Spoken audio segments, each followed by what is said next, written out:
Saudara yang dikasihi Tuhan, selamat bertemu kembali dengan saya, Pak D. Pujianto, ya, dalam acara Semangat Saja, ya.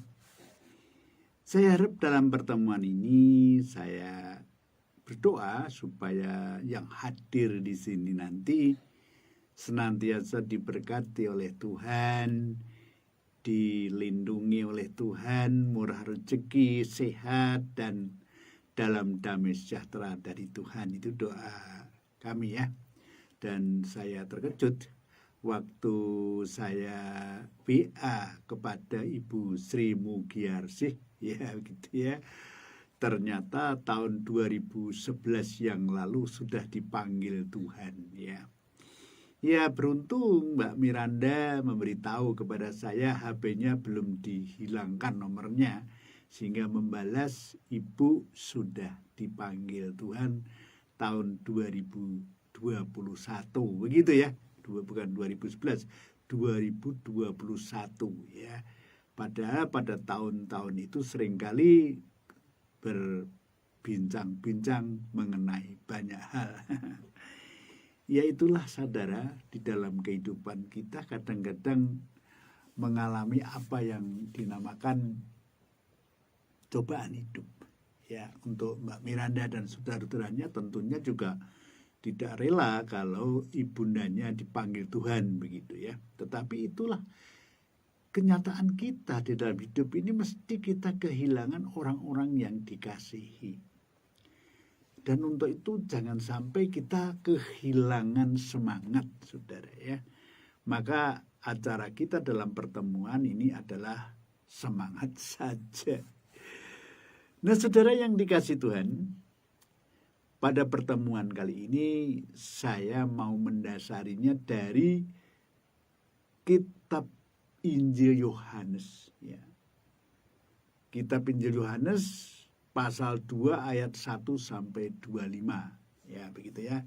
Jadi kalau saudara sudah menyiapkan Alkitab seperti saya ini, ya dibaca bersama-sama saya, tapi saya kali ini akan membaca ayat 1 sampai 15. Ya, ayat 1 sampai 15. Bila mana saudara tidak pernah absen ikut dalam persekutuan udara dengan saya, maka kita sudah selesai membahas Injil Yohanes pasal 1. Selesai kita. Dan kita sekarang menginjak pasal 2 ya. Saya membaca, saya pelajari, saya mencoba apa sih yang saya dapat dari pembacaan ini, dan ternyata ada yang harus saya bagikan kepada saudara dalam pertemuan ini. Nah, saya akan membacakannya adalah Injil Yohanes pasal 2 ayat 1 sampai 15. Saya akan bacakan.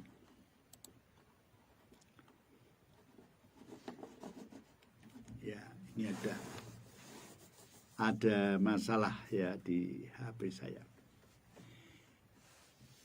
Pada hari ketiga ada perkawinan di Kana yang di Galilea, dan ibu Yesus ada di situ. Yesus dan murid-muridnya diundang juga ke perkawinan itu.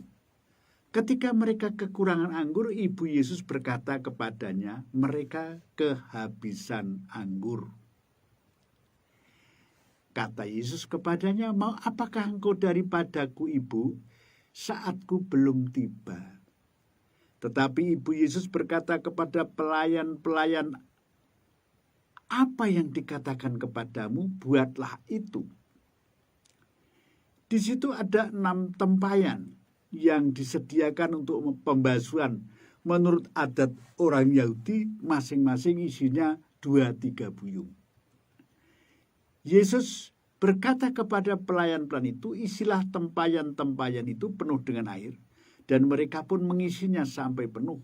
Lalu kata Yesus kepada mereka, sekarang cedoklah dan bawalah kepada pemimpin pesta. Lalu mereka pun membawanya. Setelah pemimpin pesta itu mengecap air yang telah menjadi anggur itu, dan ia tidak tahu dari mana datangnya, tetapi pelayan-pelayan yang mencedok air itu mengetahuinya. Ia memanggil mempelai laki-laki dan berkata kepadanya, setiap orang mengidangkan anggur yang baik dahulu, dan sudah orang puas minum, barulah yang kurang baik. Akan tetapi engkau menyimpan anggur yang baik sampai sekarang. Hal itu dibuat Yesus di Kana yang di Galilea sebagai yang pertama dari tanda-tandanya, dan dengan itu ia telah menyatakan kemuliaannya, dan murid-muridnya percaya kepadanya. Sesudah itu Yesus pergi ke Kapernaum bersama-sama dengan ibunya dan saudara-saudaranya dan murid-muridnya, dan mereka tinggal di situ hanya beberapa hari saja. Ketika hari raya Paskah orang Yahudi sudah dekat, Yesus berangkat ke Yerusalem. Dalam bait suci didapatinya pedagang-pedagang lembu, kambing, domba, dan merpati, dan penukar-penukar uang duduk situ. Ia membuat cambuk dari tali lalu mengusir mereka semua dari bait suci. Dengan semua kambing, domba, lembu mereka, uang penukar-penukar dihamburkannya ke tanah, dan meja-meja mereka dibalikkannya. Sampai di sini dulu kita berdoa, ya. Bapa Surgawi yang kami sembah di dalam nama Tuhan Yesus Kristus, kami mengucap syukur kepadamu apabila saat ini kami boleh bersama-sama dengan pendengar kami. Kami mengucapkan syukur Tuhan bahwa kami boleh bersekutu, tuntun hamba-Mu bagi yang sekarang ini kehilangan sanak saudaranya, kehilangan orang yang dikasihnya, supaya Tuhan menolong dan Tuhan menghibur, Tuhan menguatkan mereka. Terima kasih Tuhan. Dalam nama Tuhan Yesus kami ucap syukur dan berdoa. Haleluya. Amin. Ya, kita sudah berdoa, Mbak Yanti. Selamat hadir ya. Nah, namanya apa itu? Namanya alat ya. Kadang-kadang macet ya gitu. Saya juga nggak ngerti kenapa macet ya. Nah, saudara yang dikasihi Tuhan, ada pendapat ya. Ini pendapat ya. Entah saudara setuju atau enggak. Ada pendapat belajar Alkitab itu cukup seminggu saja. Ya, setiap ibadah minggu lah begitu. Dan itu sudah cukup. Baca Alkitab setiap minggu itu saya rasa sudah cukup. Saudara, bagaimana pendapat saudara dengan apa itu, dengan pendapat yang seperti ini? Saya membayangkan kalau hanya setiap minggu saja orang membaca Alkitab, ya maka menurut saya kelamaan. Saya di radio ya, bila mana saudara pernah menemukan gelombang radio, misalnya Radio Immanuel Solo, Radio Magetan, Sanjaya, Radio Raja Wali, Radio Thompson di Purwodadi, itu saya membawakan firman Tuhan dari Senin sampai Jumat. Sabtu Minggu bahasa Indonesia, Senin sampai Jumat bahasa Jawa. Itu ada di Jawa Tengah, ada di Jawa Timur, semuanya ada 34 radio lokal yang kerjasama dengan saya. Harapan saya itu pendengar itu ingat akan firman Tuhan. Firman Tuhan itu benar-benar menjadi bekal bagi kehidupan ketika menghadapi segala cobaan hidup. Itu menurut saya begitu. Nah, kalau setiap hari Minggu gitu ya, ya kadang-kadang khotbah minggu yang lalu sudah lupa ya, sudah lupa. Menurut saya seminggu sekali kelamaan, dan kadang-kadang ya memang namanya manusia ya, itu kadang-kadang lupa. judulnya khotbah itu apa itu lupa ya. Sama dengan kalau kita membaca buku ya. Ini buku pengetahuan ya. Kalau kita membaca buku itu seminggu waktunya cuma 45 menit ya. Baru lagi nanti seminggu lagi baca lagi. Ya mungkin yang dibaca yang lalu sudah lupa. Ya sudah lupa. Sebab apa? Sebab kita itu manusia. Pikiran kita itu tidak selalu ingat. Gitu. Apa yang kita baca, apa yang kita katakan, apa yang kita lakukan seringkali kita banyak lupa. Siapa yang ingat terus? Ya. Tidak ada. Kita sering lupa. Lebih-lebih kalau umur sudah kepala 6. Ya Mbak Yanti ya. Kepala 6 itu ya sudah mulai kayak mau pikun-pikun begitu. Lupa. Kadang-kadang udah makan bilang belum. Ya itu ibu saya seringkali seperti itu ya. Sudah dikasih makan adik saya. Kalau saya datang, adikmu sampai sekarang belum kasih makan sama saya. Padahal sudah 2 kali.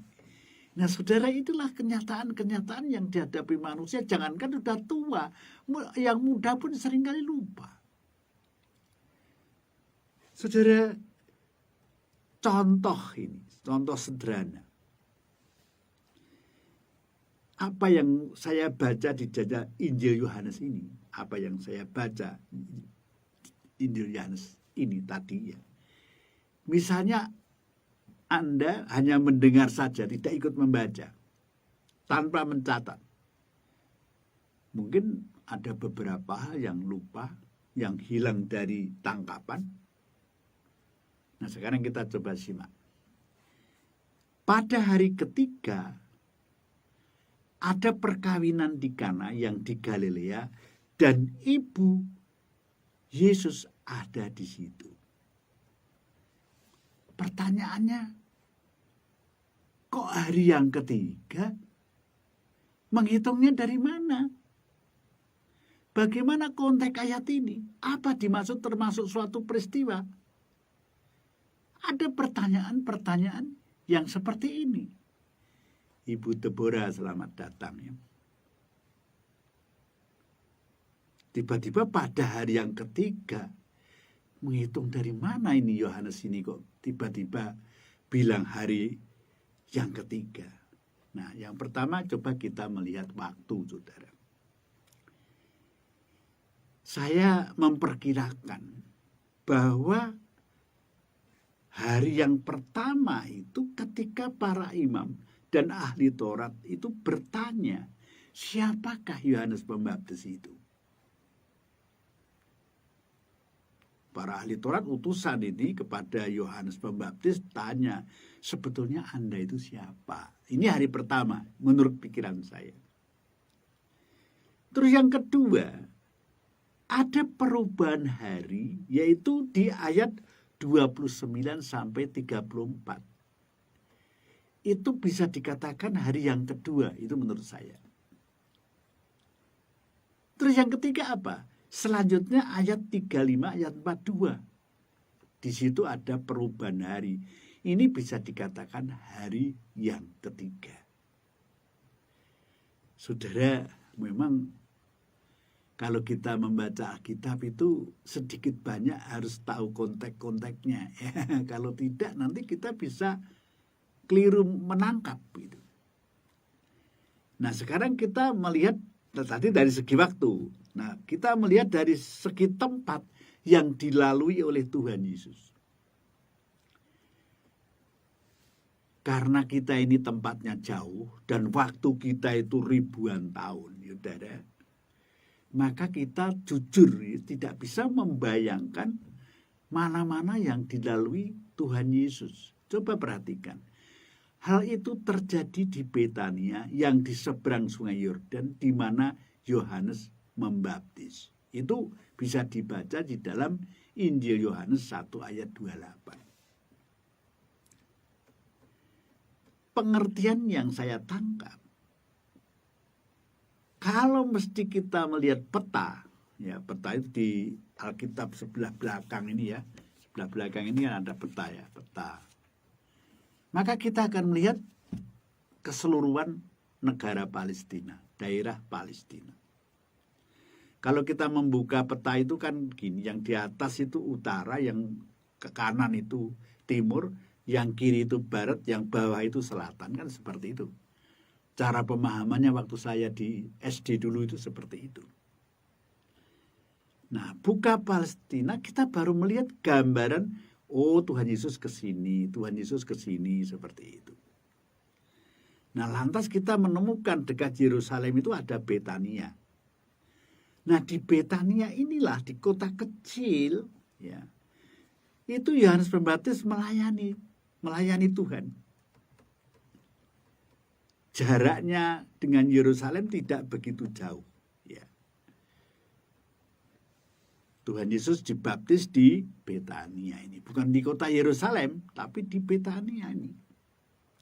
Nah, di tempat ini Tuhan Yesus berdiam sementara di situ.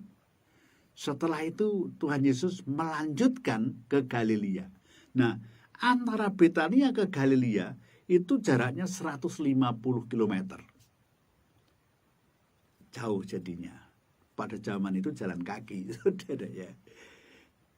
Nah, Tuhan Yesus berada di Galilea sementara waktu. Agak lama di Galilea.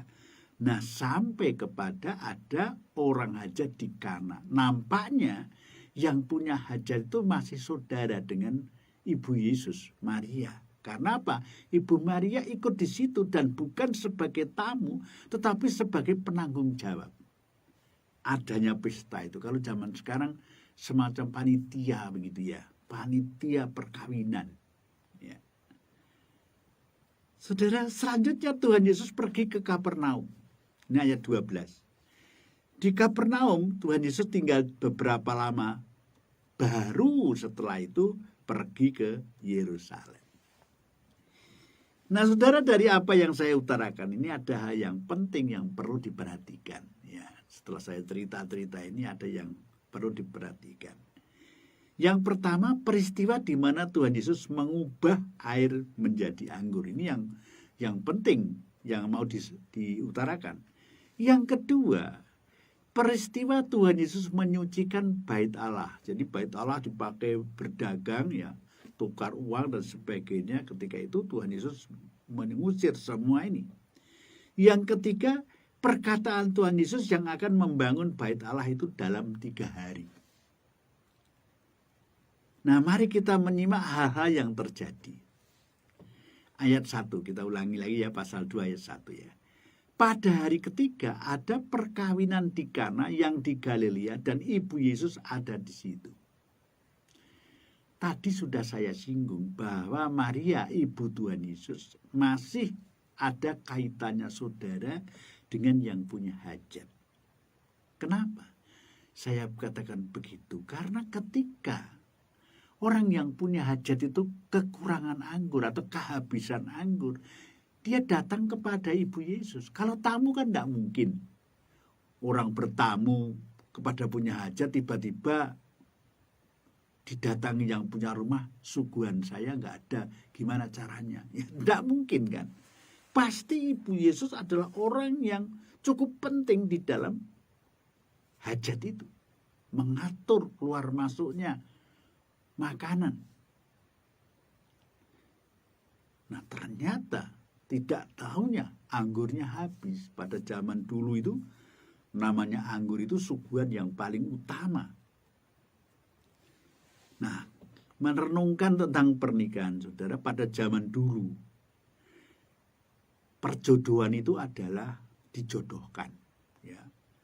Jadi pria dan wanita itu nggak kenal duluan, tiba-tiba diperkenalkan sama orang tua, ini loh kalau ini jodohmu dan sebagainya. Pada zaman dulu tidak ada yang melawan. Namanya kalau orang tua ada berkata begitu ya mau tidak mau. Dan saudara tahu nggak? Jarang orang dulu itu yang bercerai. Jarang. Padahal ini pilihan orang tua. Mereka merasa bahwa pilihan orang tua itu nggak boleh ditolak. Kalau ditolak akan celaka. Ada laknat di situ. Maka bisa setia sampai tua, sampai maut memisahkan. Sekarang ini beda sekali. Sekarang jodoh kan cari sendiri. Orang tua kalau mencari kan malah ditertawakan. Ya.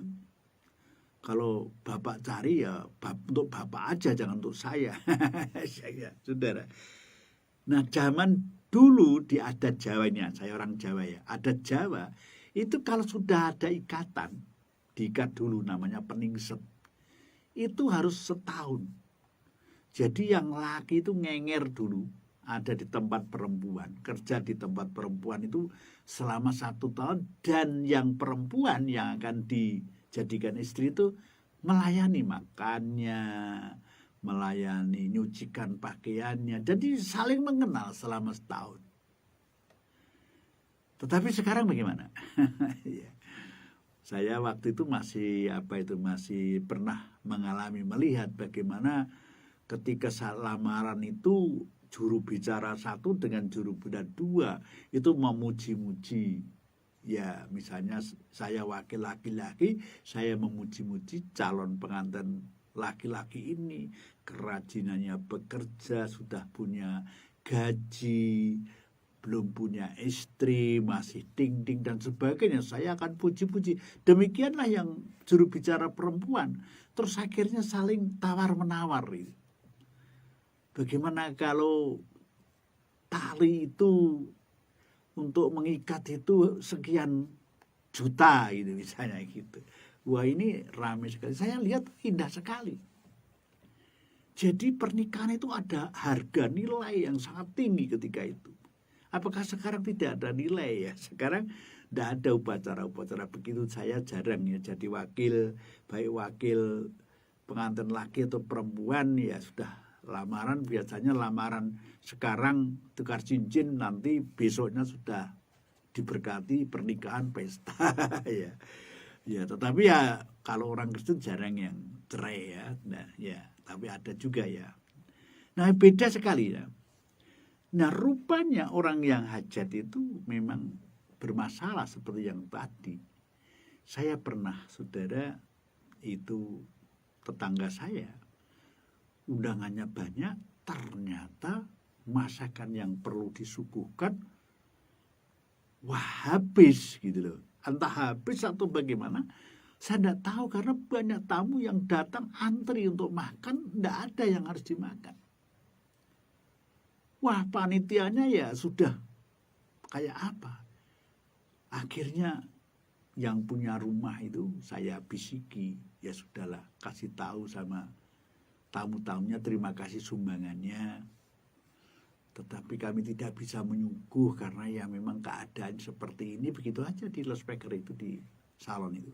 Biar dengar semua. Akhirnya dengan terbata-bata mengakui bahwa suguhannya tidak bisa keluar karena memang mungkin sudah habis. Saya juga tidak tahu kan ada panitianya, tapi saya minta maaf, terima kasih kehadirannya, sumbangannya, tetapi kami nggak bisa menyuguh. Saudara, tamu-tamu sadar dan mereka ya langsung setelah nyumbang pada pulang begitu aja.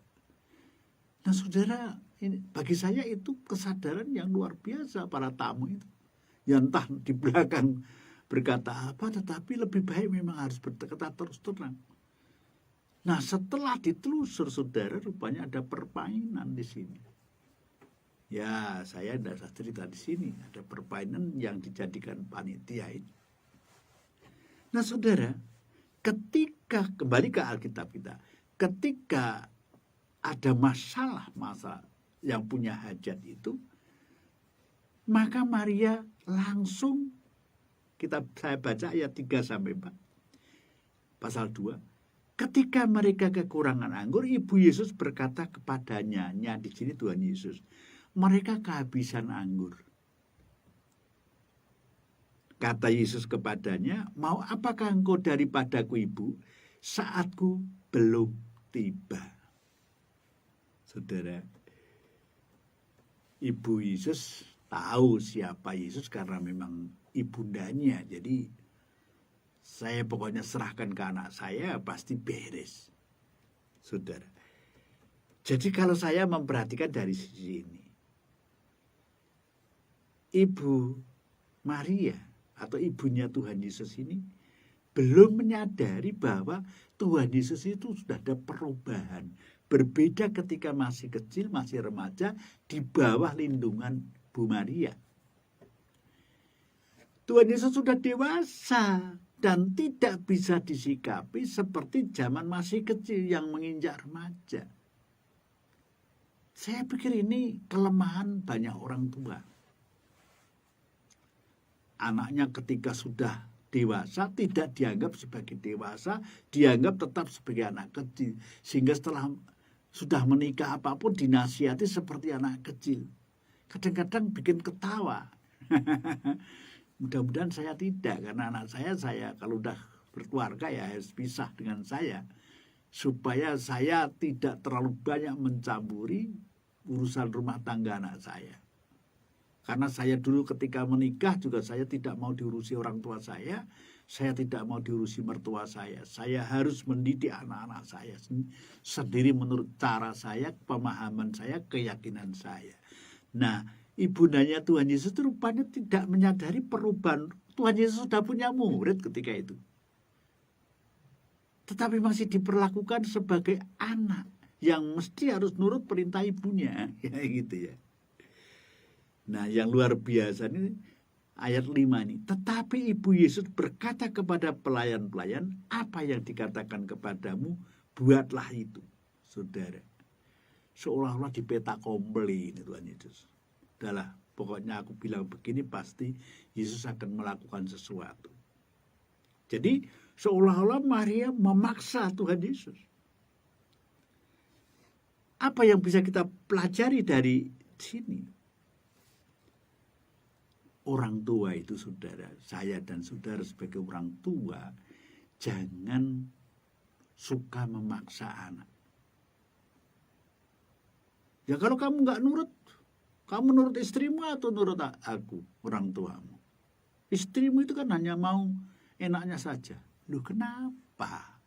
Lah dia istrinya dipilih dia, dicintai dia. Kok saya orang tua jelek-jelekan istrinya?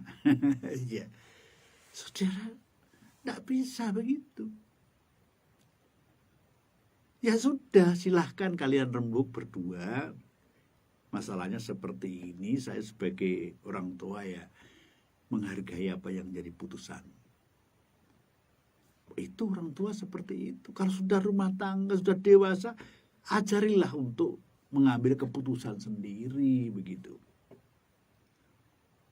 Kalau kita tidak bisa mengambil keputusan sendiri dan tidak diajari mengambil keputusan sendiri, nanti sampai punya istri atau suami, kalau punya suami sih masih menurut suaminya. Kalau jadi suami, punya istri, mau apa-apa tuh, entar dulu Bu, saya tak tanya ibu dulu. Istrinya jadi jengkel kan, apa-apa dikit kok ibu, apa-apa dikit kok ibu. Kamu ini gimana sebagai laki-laki kan begitu. Saya pernah ditanya begini, saudara. Menurut Pak Puji, kita itu harus nurut ibu atau harus nurut istri? Loh, bagaimana toh kok bisa begitu itu? Saya itu ya bingung, Pak. Istri saya bermaksud begini, ibu bermaksud gini. Ibu malah bilang begini, kalau istrimu terlalu bawel itu udahlah, pisah saja. Kalau begitu bagaimana, Pak? Saya bilang, wah ini orang tua ini. Jadi menantunya diatur gitu. Dulu itu suamimu itu loh senangannya sini. Kalau nyuci itu seperti ini. Kalau tidur itu mesti begini loh. Sampai urusan begitu diurus mertua, ini gimana ini? Laki-laki apa ini? Belajarlah sebagai orang tua, kalau memang sudah menikah khususnya, sudahlah jangan diurusi. Kecuali yang prinsip-prinsip. Minta pertimbangan kepada kita. Nah, ketika sakit, nah, perlu orang tua, ya. Tetapi kalau keputusan-keputusan rumah tangga, anak sekolah di mana, anaknya dimarahi, ya biarlah. Seringkali kita membela cucunya, ya. Kamu dulu itu kan tidak pernah saya marahi begitu. Kamu kok sama anakmu kayak gitu. Jangan, ini ya, tak ajak ke rumah aja. Itu mendidik rusak ya nanti anak ini. Jadi sebagai orang tua jangan terus menganggap bahwa anak itu masih seperti anak kecil. Ya. Sudah berumah tangga, biarlah dia mengurusi rumah tangganya. Saudara yang dikasih Tuhan. Nah dari sini kita sudah belajar kan. Nah dari sedikit ini belajar sebagai orang tua. Belajar dari Maria. Dan Tuhan Yesus sungguh bijaksana. Dia tidak memberontak kepada ibunya. Dia tetap menghormati ibunya. Melakukan apa yang perlu dilakukan. Tapi juga dia melakukan berdasarkan kasih. Coba kalau saudaranya yang punya hajat ini sampai tidak punya anggur, sampai malu di tengah masyarakat. Masyarakat merendahkan, itu juga tidak diharapkan Tuhan Yesus. Saudara, luar biasanya Tuhan Yesus seperti itu. Nah, kiranya apa yang saya sampaikan menjadi berkat bagi saudara. Mari kita berdoa. Bapa Surgawi, terima kasih hamba-Mu sudah menyampaikan apa yang menjadi berkat bagi hamba-Mu. Bagaimana sebagai orang tua. Tetapi juga belajar bagaimana Tuhan Yesus mengasihi walaupun sebetulnya bukan waktunya untuk melakukannya. Tetapi karena situasi dan keadaan, Tuhan Yesus dengan kasih membuat sesuatu yang membuat orang yang memiliki pesta itu menjadi pestanya berjalan lancar. Tuhan memang sangat mengerti hal-hal yang kecil, yang mestinya hal yang demikian tidak perlu dia turun tangan. Terima kasih Tuhan, dalam nama Yesus kami berdoa. Haleluya. Amin. Terima kasih banyak untuk perhatiannya. Dan sampai nanti pada Kamis malam ya. Saya hadir kembali, tidak perlu saya umumkan. Karena saya habis kena COVID ini, jadi libur beberapa hari. Saya isolasi 12 hari dan puji Tuhan sekarang sehat. Dan besok saya akan ke Solo ya, pelayanan di Solo. Dan ya sekarang udah mulai jalan-jalan lagi ya, tetapi prokes tetap harus dijaga. Tuhan memberkati saudara-saudara.